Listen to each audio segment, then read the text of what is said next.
चीन को जब से समझ में आया है कि उसके द्वारा ताइवान को हड़पने की प्रोसेस में उसके लिए अमेरिका से भी बड़ा खतरा भारत बन सकता है, तब से चीन भारत को एशिया में पूरी तरह से अलग थलग कर देने में जुटा हुआ है। और यही वजह है कि हाल ही में चीन ने श्रीलंका के सपोर्ट में भारत के अगेंस्ट एक ऐसी बात बोली जिससे श्रीलंका में भारत के लिए हेट काफ़ी तेजी से फैल सकती है। दरअसल हाल ही में चीन के सरकारी अखबार ग्लोबल टाइम्स और श्रीलंका में मौजूद चीन के राजदूत ने ऑफिशियली कहा कि भारत ने श्रीलंका पर कुल 17 बार आक्रमण किया है। हालांकि चीन ने भारत का नाम नहीं लिया, लेकिन चीन ने लिखा कि श्रीलंका के नॉर्थ में मौजूद देश ने ऐसा किया। अब आपको तो पता ही है कि श्रीलंका के नॉर्थ में कौन सा देश आता है। हालांकि क्या वाकई में भारत ने श्रीलंका पर 17 बार अटैक करा है? आइए डिटेल में समझते हैं। आपको पता ही है कि भारत के पड़ोसी देशों में भारत के खिलाफ जितनी ज़्यादा निगेटिविटी फैलेगी, चीन को उतना ज़्यादा फायदा मिलेगा। और इसीलिए चीन पाकिस्तान में भारत के खिलाफ हिस्टोरिक हेट को काफ़ी ज़्यादा प्रमोट करता है और अब उसने ऐसा ही श्रीलंका में करना शुरू कर दिया है, क्योंकि चीन जानता है कि जब वह ताइवान पर अटैक करेगा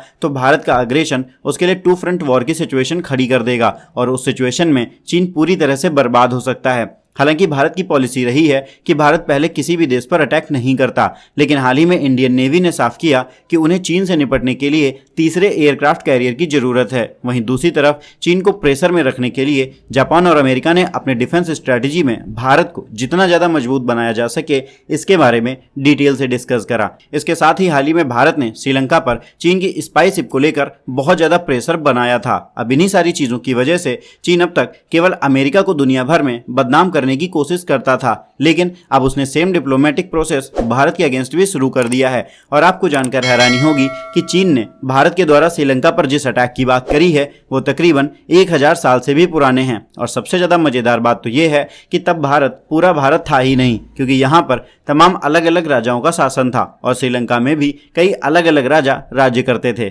खैर, चीन के द्वारा हजारों साल पुराने हुए युद्ध को आज की डेट में ऑफिशियली किसी देश की जनता के सामने रखना सही है, हाँ या नहीं? इस बारे में अपनी राय हमें कमेंट बॉक्स में जरूर बताएं।